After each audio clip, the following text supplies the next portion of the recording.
পড়তে ভালোবাসেন কিন্তু সময় পান না, তাহলে আপনি এসেছেন ঠিক জায়গায়। স্বাগতম সিলভার বুক রিভিউয়ে, যেখানে আমরা বইয়ের দুনিয়াকে নিয়ে আসি আপনার স্ক্রিনে মাত্র কয়েক মিনিটে।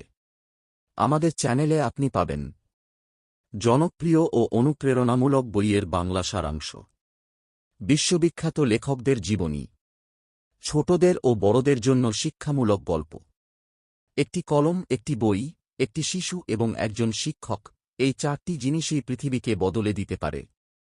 এই কথাগুলোর পেছনে রয়েছে এক সাহসী কিশোরীর জীবন কথা, যার নাম মালালা ইউসুফজাই।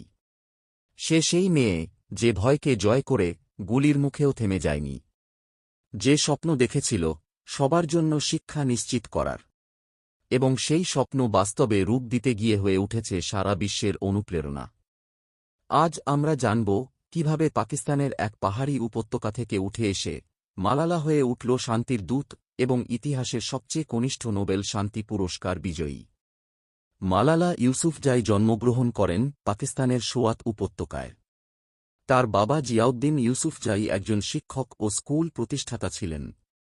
বাবা মেয়ের শিক্ষার পক্ষে ছিলেন এবং মালালাকেও উৎসাহিত করতেন।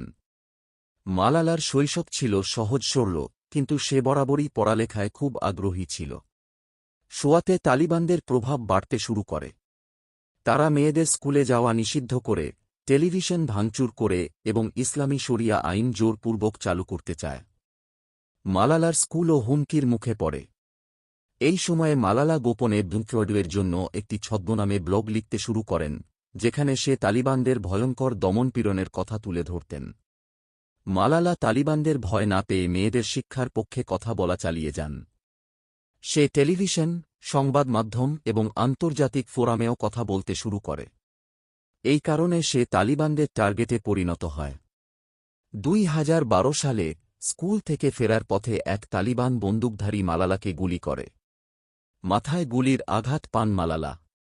তাকে তৎক্ষণাৎ পাকিস্তান থেকে বিমানে করে ইংল্যান্ডে নিয়ে যাওয়া হয় চিকিৎসার জন্য। চিকিৎসকদের প্রচেষ্টায় সে বেঁচে যায়। ইংল্যান্ডে চিকিৎসার পর মালালা নতুন জীবন শুরু করেন। সে শিক্ষার অধিকার নিয়ে আরও শক্তিশালীভাবে কথা বলতে শুরু করে। গঠন করেন মাওয়া ফান্ড, যার মাধ্যমে বিশ্বজুড়ে মেয়েদের শিক্ষার জন্য কাজ করেন। 2014 সালে মালালা পান নোবেল শান্তি পুরস্কার, ইতিহাসের সর্বকনিষ্ঠ বিজয়ী হিসেবে।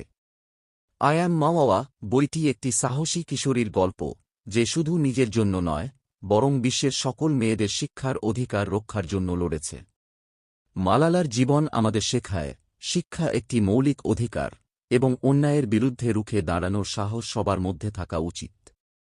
মালালা প্রমাণ করেছে, একটি কণ্ঠস্বর গোটা দুনিয়াকে নাড়িয়ে দিতে পারে। তার গল্প আমাদের অনুপ্রাণিত করে, স্বপ্ন দেখার জন্য, প্রতিবাদ করার জন্য এবং সমাজ পরিবর্তনের জন্য এগিয়ে আসার জন্য।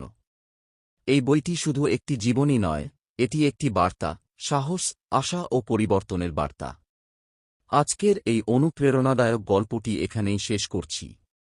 আপনি যদি ভিডিওটি উপভোগ করে থাকেন, তাহলে অবশ্যই লাইক দিন, কমেন্টে জানান আপনার মতামত, আর চ্যানেলটি সাবস্ক্রাইব করতে ভুলবেন না যেন নতুন বইয়ের সারাংশ ও জীবনীমূলক গল্প মিস না হয়। ধন্যবাদ আমাদের সঙ্গে থাকার জন্য। আবার দেখা হবে নতুন একটি বইয়ের নতুন গল্প নিয়ে সিলভার বুক রিভিউতে।